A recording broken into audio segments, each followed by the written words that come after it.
Hello, welcome to another museum moment with me, Ellie Gettinger. I'm the host of this today, and this is brought to you by Jewish Museum Milwaukee, where I am the education director. We are so excited that you could join us today to talk about bakeries. And my feeling is we're in the middle of winter. It's cold, it's getting dark, and kind of the thing we want to do is things that make us comfortable. So some part of that might just be eating some deli or eating some bakery, having a little nosh. And there's so many great types of bakeries to discuss that today we're going to explore some of the old Jewish bakeries in Milwaukee. And I'm delighted to be able to share this story with you. So let's turn it over and see what we can find. So what is a Jewish bakery? And I think typically we identify Jewish bakery by the types of goods that were made in these bakeries. And here are pictures of kind of three traditional items that came out of Jewish bakeries. Challah, the first, actually was initially used as a bread for German sacrament type work, and then Jews kind of took it on, and it then spread throughout Eastern Europe, and now it's kind of associated with Jewish ritual in that it's the bread that we eat at sundown on our Sabbath. Mandelbread, the middle one, is a twice cooked bread, and I think there is a little bit of division. At least people love mandelbread and people hate mandelbread. To me, it's a little bit like a Jewish biscotti. And the third thing that you see there is Rugelach, which is a twisted dough that is kind of rolled onto itself and filled with cinnamon or chocolate or apricot. So many different possible entries there. And this is just three possible examples. There are other things like kickle and babka and tegelach. And each one of these is a little bit different, a little bit sweet. Oftentimes you would find things that like poppy seeds as being your filly. Certainly you see that with our Purim's treat, Hamantash. And again, the basis of a Jewish bakery is that a lot of these are treats that came out of the kind of an Eastern European culinary tradition.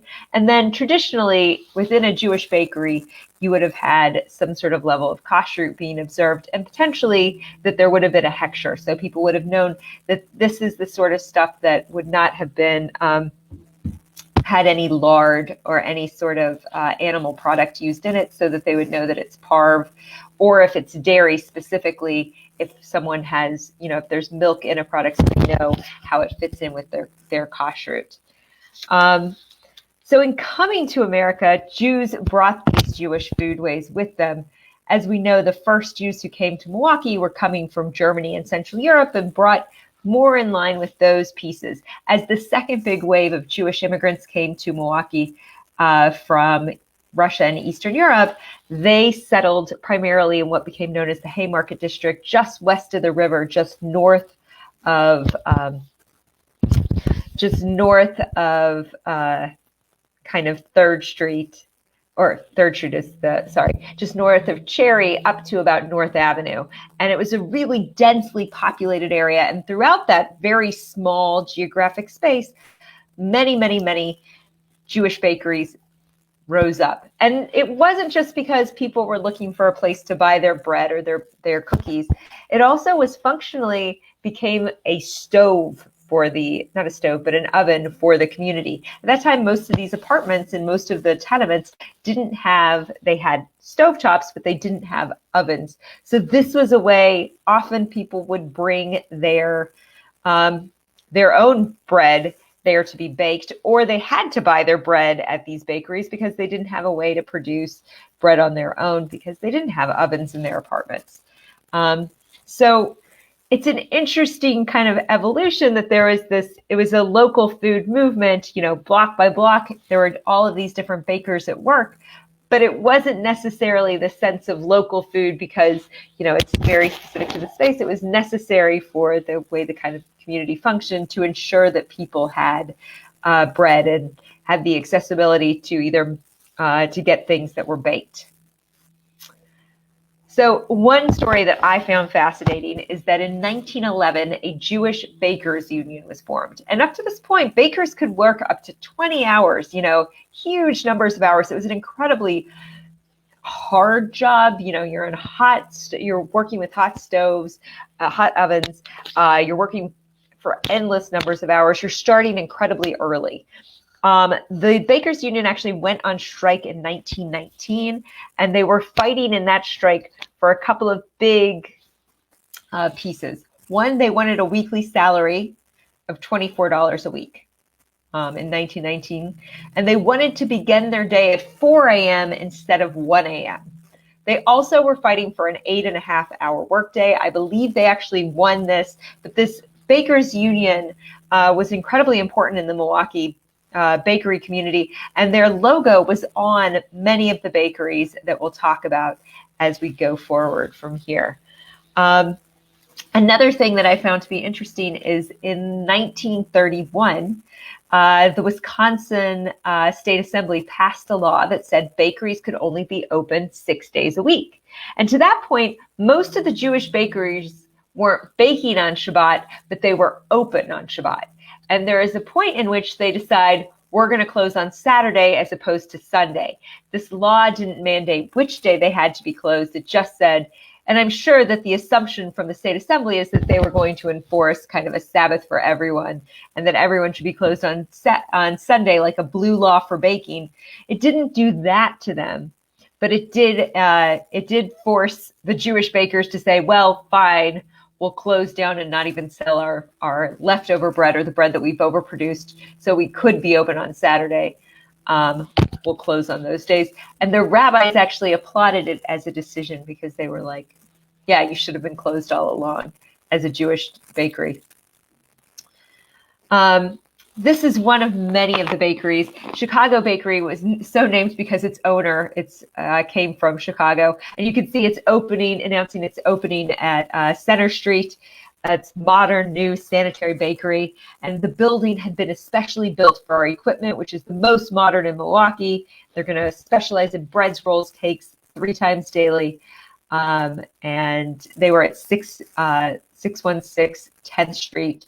And they're pretty excited that that's where one of bakery address is, as opposed to their new bakery, which is at 4815 Center Street. So there's a movement west at that point too. This ad is from the 1940s, so it gives you that sense of things. And Chicago Bakery was a pretty successful bakery. Several of our volunteers were very involved there growing up, that it would belong to their grandparents. There's a lot of great stories like this where they remember, the people coming in early and the smell that was always permeating the house and things like that, because often people were living in the upstairs apartments of these spaces. Again, other bakeries, this is the Rotter Baking Company, and this is a picture of their wares. We actually have in the permanent exhibit a kind of tub from Rotter Baking, and again, in business for many, many years. When they closed in the 1940s and their baking oven was destroyed, there were tears by the owner because it was such a kind of sad day for him that this was the end of the line of this. And he actually went to work for a different Berkowitz baking company. Krasno Bakery, again, one of these long-standing institutions. One thing that I would point out in the picture with the truck is it says new invention, and you can see the trucks from about the 1940s. It's saying that they're adding sliced bread to their repertoire, and I think it's so interesting that it's as new as sliced bread, which has always been a statement that this is the way that goes. There are a couple of bakers that have kind of different sorts of stories. One of them is Otto Solomon, who's pictured here as a younger man and as a much older man. And Solomon's bakery was called Regina's at first, and then at its end was called Regina's Bay Bakery. And it's an interesting story. Otto Solomon escaped from Germany in the 1930s. He actually experienced Kristallnacht, and he comes to this country with this vast tradition of baking experience that he'd had from past his family, and he comes and he establishes a pastry shop in Milwaukee, and then later moves it to Whitefish Bay, where it was for many, many years. Both he and our next baker are people that I think in the future I might have to do longer form Jewish museum moments for. But this one, Miller Bakery, is the one of the Jewish bakers that's still around today, although it's in a very different form. It was founded by the Millers and then carried on by a son-in-law, Sam Moss, for many, many years, and sold to a different Miller family and maintained the name Miller Baking. And Miller Baking was famous, and these are all pictures accompanying an article that was in Baking Today in the 1960s about their rye bread. That is what they were really known for in this time period, and the rye bread would go all over. And they, in fact, had people in this article, they're talking about how they have people who are shipping the bread to Oklahoma, and because they had really fallen in love with it. There was a sourdough starter that was part of the rye bread that they would use, and proof that had been in operation since the 1920s. You know, that really there was a lot of tradition and history behind the rye bread that Miller's was producing. As Miller Baking evolved under its new ownership, and actually fairly recently, they developed a new product, these pretzel rolls. And they developed a new name for it, Pretzilla. So Pretzilla operates under the Miller Baking label, but Pretzilla becomes kind of a big deal and a national brand for Miller Bakery. So taking that kind of historic tradition and evolving it to today, there's clearly a bigger story here. But for now, just go have a roll and tell me what you think. So I want to go, as always, and thank our supporter, Robin Cohen, for her generosity in ensuring that museum moments can happen. And I see now that Mitch Nellis wants to go to all. Most of them are closed, but you can go pick up a Pretzilla if you'd like. And Hannah Sattler, I'm sure that you can give us a full rundown on all of these different baking traditions at a future time. And if you want to learn more about Jewish Museum Milwaukee or any of the artifacts and objects that you've seen here, please feel free to go to our website, jewishmuseummilwaukee.org. This is the spirit of the end of year campaign. So if you can, please take a moment to support us financially as well. Thank you and have a great day.